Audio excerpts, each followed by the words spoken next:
You can look down the lens, down the barrel. My name is Toby Bregbo and I play Ethelred, Lord of Mercia. My name is Emily Cox and I play Breda. My name is Harry McIntyre and I play Ethelwald, rightful King of Wessex. I'm Alexander and I play Uhtred. Alexander Draymond, International Man of Mystery. Thank you for that. I think my smile faded somewhere when you were talking. I don't know why. I just found myself when you were talking going, like I revealed something, but it's not real. We prefer the unarticulate questions. Yes, we do. The spontaneous. Just sounds. I think I went through, the feelings I went through were between throwing up, wanting to cheer and cry at all three. Did you do all Throwing the up. stages? Did you do all the stages of grief? There are 5, aren't there? Yeah, probably are.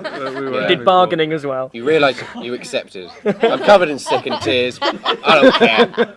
Do you want to open your little punnet of fruit right next Get to the on with- microphone and then answer the question? Who wants to listen to Uhtred eat fruit loudly on a microphone like some weird some ASMR video? Put the Eating microphone really close. Yeah, no, just go on, eat one bit. Oh, this is I going don't to wanna light hear a this. fire It on people. It sounds like the first scene, the opening of Skade, Yeah. doesn't it? Skade popping eyeballs. Yeah.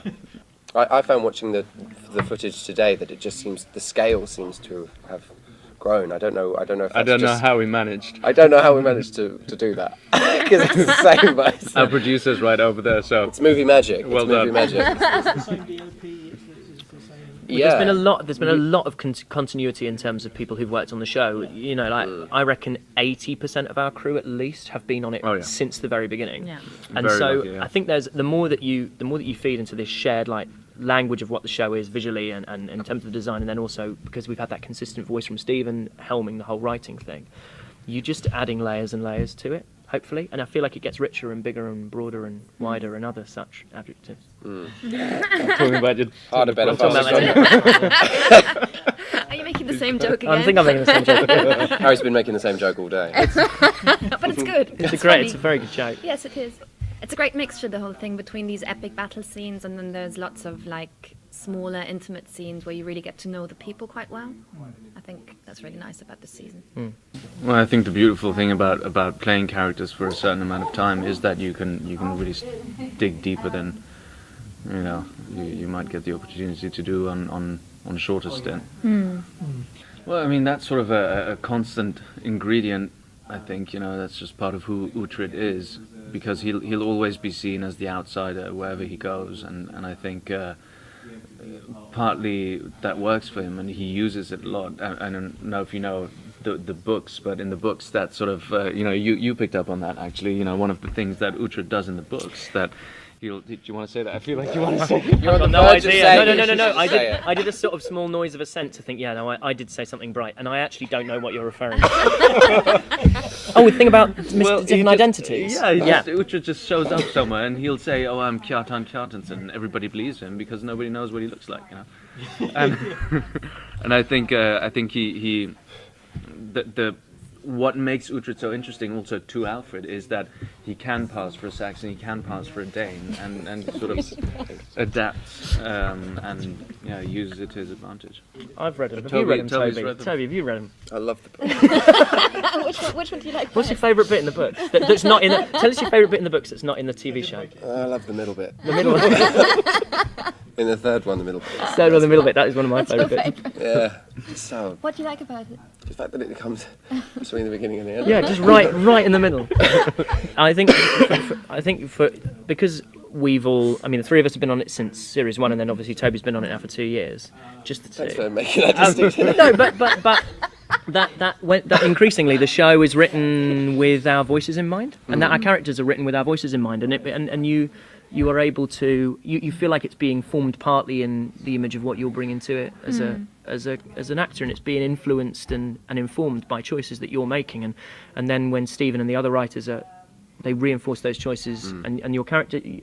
I feel from a personal point of view that when I got the job, however many 4 years ago it was now, I had a kind of hope that Ethelwald would turn into a certain type of character, and this year we see that, and that's incredibly satisfying and fulfilling. It's not often that you get to see something through over a long period of time like that. I got given some good scenes. Like I felt that in season 2, I got a chance to play around with this kind of awful, sinister man, and I've been gifted some kind of heightened version of that. I've been given some really, really fun scenarios, and my relationship with Aldhelm, who's my right-hand man, has kind of deepened. And before he was listening to my decisions, even though he knew I was an idiot, and now he kind of can't justify, listening to my demands anymore. I'm going to run our domain into the ground, and so there's a growing tension there, where I can't get him to do what I want anymore, and it's very frustrating.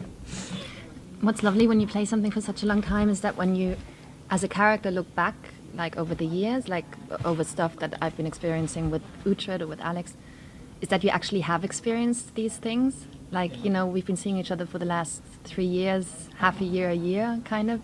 And it's like you talk about stuff and you actually have a history together, also in reality. Yeah. And that's fun. It's different than if you're just doing a movie or a film. Yeah. I mean, the filming itself didn't really change for us.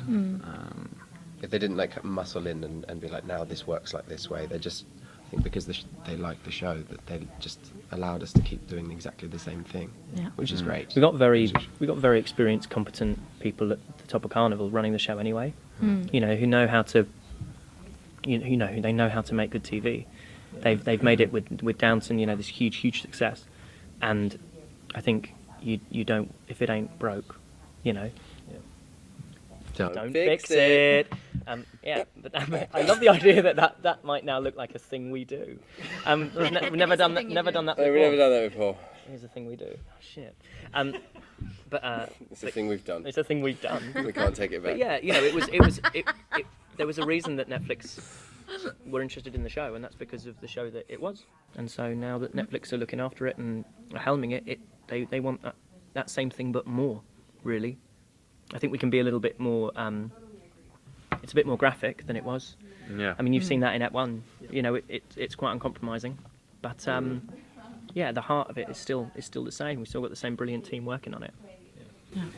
A big part is the battle scenes, and this episode was fairly spectacular.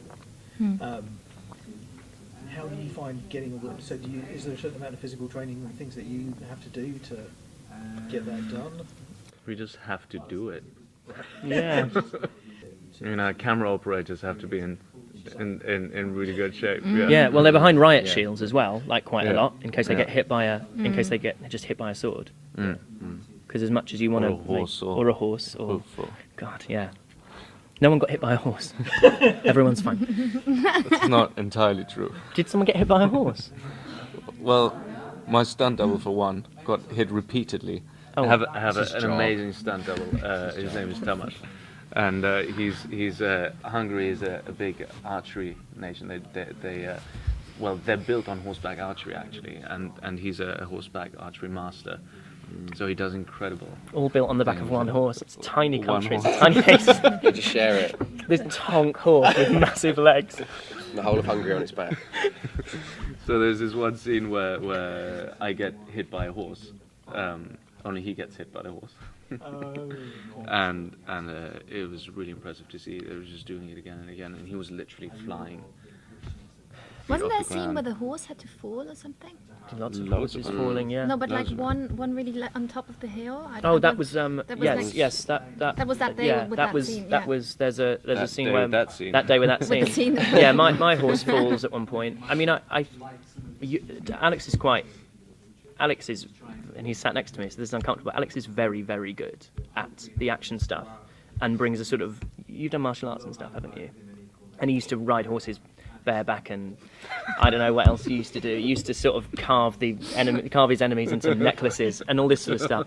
But that stuff, I think the responsibility for that does come from the top down, and Alex turns up very prepped and works very hard, and you do a lot. He's a very, very good rider. Some of us are not quite as good at riding, so anything that's too dangerous, the stunt guys do it. But we do work very hard, and it is a very physical show, and it's a challenging show in a lot of ways. The seasons in Hungary are very pronounced, and the winter is Well, really I wouldn't cold. say the seasons. It's more like the winter and the summer. There's Yeah, no in there's between. Yeah, you know There's those two- seasons, there's two winter and summer. temperatures. They're very pronounced. Yeah.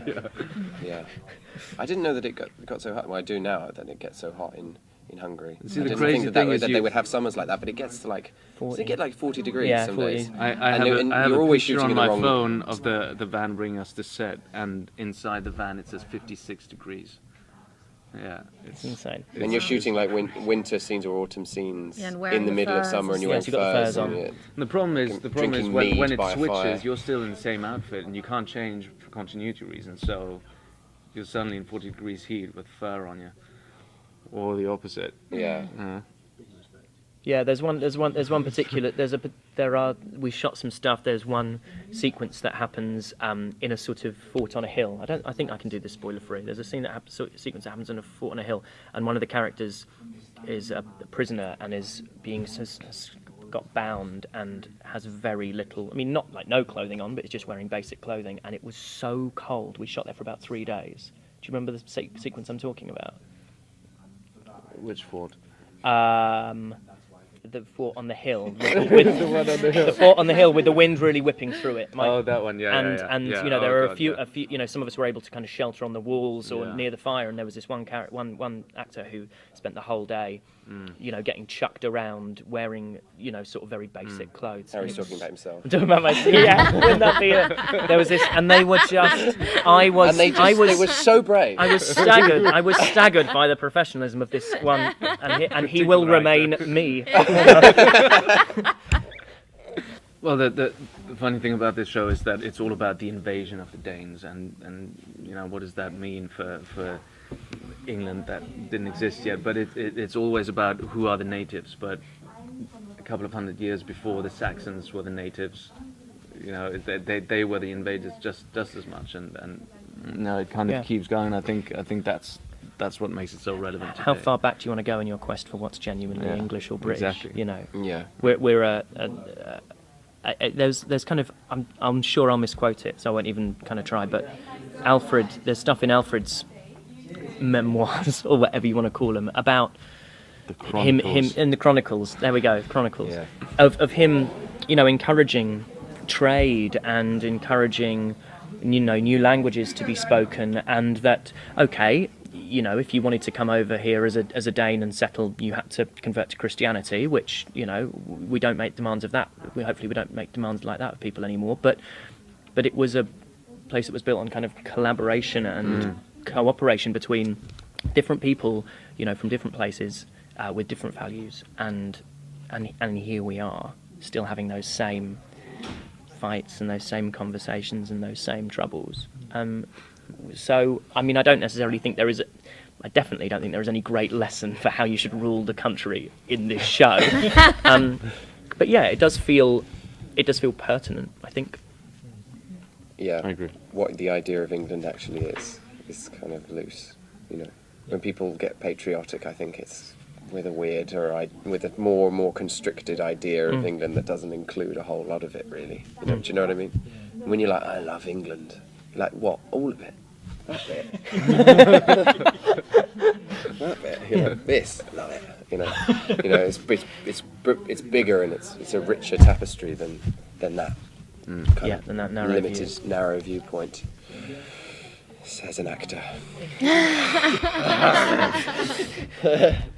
I don't know what you can't have an opinion when you're an actor. For something No, yeah. shame, innit? It's more difficult. People could just say like, you can't be talking about. Oh yeah. Yeah, we haven't even. Yeah. It's a long time since you first made your appearance. Yeah. I know. Now it's in 3 dimensions. You're gonna be 3D. I'm gonna be 3D. Well, I mean, before I was playing like a photograph. Oh yeah, of course. And now, yeah, me and Jamie Campbell-Bower, who plays Grindelwald, have a scene, and I think we're the only characters who brought back from the original movies. And there was a kind of fans of the films, of the Harry Potter films, said like it should be us who are playing the roles. When's it out? The 26th of November. So excited. Yeah, and I saw the trailer, and I'm in the trailer, so that probably means I made the movie. You know, yeah, very exciting. So you got this coming out the 19th, that coming out the week after. Yes, great week. Party all the way Good through. Christmas around the Red Boat House. Yeah. I think one of the allures of the show is that it's about a time in history that we just don't know that much about, and that's not really taught in England, I believe. So, you know, if anything, that I'd say it's a privilege to work on a show that is based in history. Yeah. Says the only fictional character. I don't know what I want people to take from it. In particular, I don't want, in terms of a message or an idea. I hope people enjoy watching it. It's a show that I think we're all very proud to be part of. With really good good people, with people who we enjoy going to work with, and we care about each other and we care about the material, and hopefully that same passion and energy that we have for the show is felt by the people who watch the show, and if they enjoy it as much as we enjoy it, as much as we enjoy making it, then it's going to be something really good.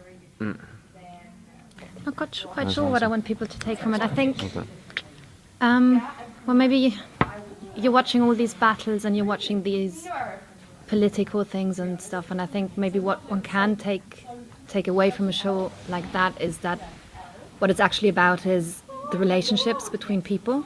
That the thing that really counts is love in the end, or is friendship, and is just a connection that people have, and that's what makes what decides also whether there's peace or whether there's war. Don't be like me. Try and avoid being like Ethelred at all times. He's a cautionary tale. Yeah. He's the Rumpelstiltskin of Netflix's current output. Yeah. I'm Rumpelstiltskin. Guys, thank you so much. Thanks very much. you. Thank you. Thank you very much. Really looking forward to seeing the rest of the series now. Thank Cool. you. Thank you Cheers, very man. much. Ladies and gentlemen, you're watching Hey You Guys! Hey, you guys, huh? Hey, you guys. Is that from the Goonies? It is indeed, yes. Nice. Hey